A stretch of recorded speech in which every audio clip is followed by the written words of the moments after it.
This video will show you how to complete the Excel workbook for the Unit 5 discussion board. So once you have chosen the 3 pieces of equipment that your business will buy, open a blank Excel workbook, put your name in cell A1, and then you need to prioritize which of the 3 pieces of equipment you will purchase first, which one you will purchase second, and which one you will purchase third. So let's say I decided the first thing I need to purchase for my business is a bulldozer. Then I'm going to purchase a forklift. And last, I'm going to buy a backhoe. And when I went online, let's say I found a bulldozer priced at $55,000, a forklift at $35,000, and a backhoe at $70,000. The next thing that I need to choose is what interest rate I'm going to earn when I save for this piece of equipment.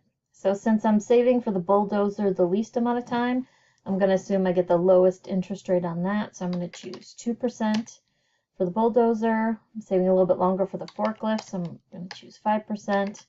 And in the backhoe, I'm going to do 8%. Next, you need to choose the number of years that we're going to save for the equipment. So again, the bulldozer, I'm going to save the least amount of time, so I'm going to choose 5 years on the bulldozer. I'll save 7 years for the forklift, and let's go with 10 years on the backhoe. Next thing we're going to do is use Excel to calculate the present value. I do notice that my columns again aren't wide enough to show all the information, so I'm going to go to the top of the column, move a little bit over till I get that plus-like symbol. I'm going to double click until all of my columns are wide enough. Then I'm going to put my cursor in cell B6 because that's where I want the present value result to appear in my bulldozer column here. We're going to start with calculating the present value of the bulldozer. We're going to click on the Formulas tab, and then we're going to choose the financial functions. These are listed in alphabetical order, so you'll find present value under PV, so that's what I'm going to choose. That's going to open a window, and here it's looking for all the input that it needs to calculate the present value.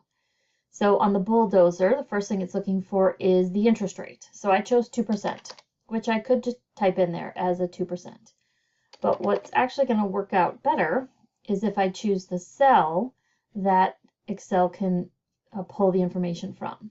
So in this case, I put the interest rate for the bulldozer in cell B4. So I'm going to use my mouse to click on that cell, and then you'll see B4 appear in the rate portion. The next number that needs to appear is the number of periods. So I chose 5 years on the bulldozer, so I'm going to go over and click on cell B5 for that. The next number it's looking for is the payment amount. So if, for example, we were making regular payments to save for the bulldozer, we would put those payments in this cell, but that's not what we're doing here. So we're just going to put 0. The next number it's looking for is the future value, which has to go in as a negative number. So I'm going to type a minus sign, and then I'm going to click on cell B3. The last number it's looking for is the type. And if you're ever not sure what it means or what it's looking for, it does describe what it's looking for here at the bottom. So it tells us that type, if you're making a payment at the beginning of the period, you'd put a 1 in that spot. If you're making a payment at the end of the period, you're going to put a 0 in that spot, or you're going to omit it. So we're going to omit it because we don't need that. I'm going to click on OK, and you can see here it calculated the present value for me. And up here you see that it used the cell numbers to calculate the formula. So it's got cell B4, B5, and B3 in the formula to do the calculation. Now if I put my mouse in cell C6, I can do that same process all over again to do the forklift. However, since I used cell numbers for the present value formula in the column B, all I really have to do is copy my formula over to column C and D. And the way I'm going to do that is bring my mouse over to the bottom right-hand corner until I see that dark plus sign. I'm going to click and hold and drag over to columns, let go. And now you'll see in column C, it's calculating the present value using the data from column C.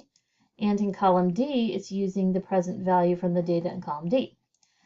But why isn't it showing me the answer? Why do we see just a bunch of pound symbols here?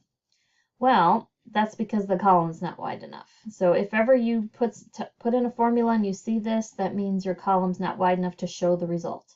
So I'm going to go to the top of column C, move my mouse over to the right a little bit, double click, and now we see the column's wide enough for the result. I'll do the same with column D, and we see our answer from column D.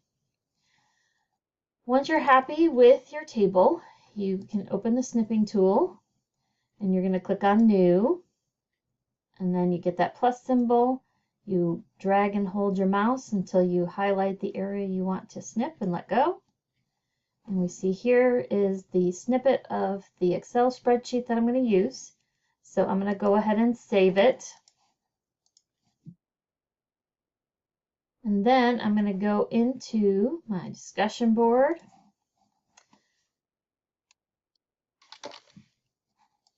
So that we can put our Excel spreadsheet here. Once I'm ready to input the Excel spreadsheet, I'm going to click on the Insert Image option. Then I'm going to click on My Computer, and I can click on Upload to find the file, or I can just drag it over. I'm going to click on Add as an Attachment and add. I'm going to click on this image as decorative, click OK, and here we see the Excel snippet of our purchases here. And then underneath, you can go ahead and finish up your discussion board. Once you're done with the discussion board, you just click on Post.